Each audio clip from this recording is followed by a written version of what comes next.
O'zbekiston fuqarolariga shoshilinch axborot. O'zgidromet ogohlantirdi.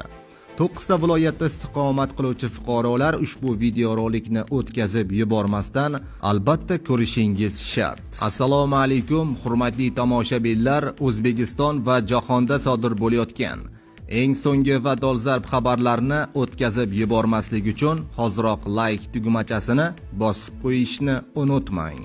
Like bosgan insonni Xudoyim doim qo'llasin. Diqqat, O'zgidromet 9 ta viloyatda sel xavfini e'lon qildi.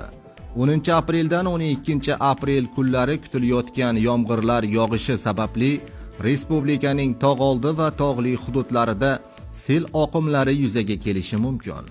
Bular Qashqadaryo, Surxondaryo, Samarqand, Navoiy, Jizzax, Toshkent viloyati, Namangan, Farg'ona va Andijon viloyatlaridir. Ayrim hududlarda yomg'ir suvlari to'planishi ehtimoli juda yuqori. Bu esa suv bosishiga olib kelishi mumkin deya O'zgidromet agentligi barcha fuqarolarni ogohlantirgan. Azizlar, videorolik ostiga baxillik qilmasdan like tugmachasini bosing va ushbu videorolikni yaqinlaringizga ham yetkazib ogohlantirib qo'ying.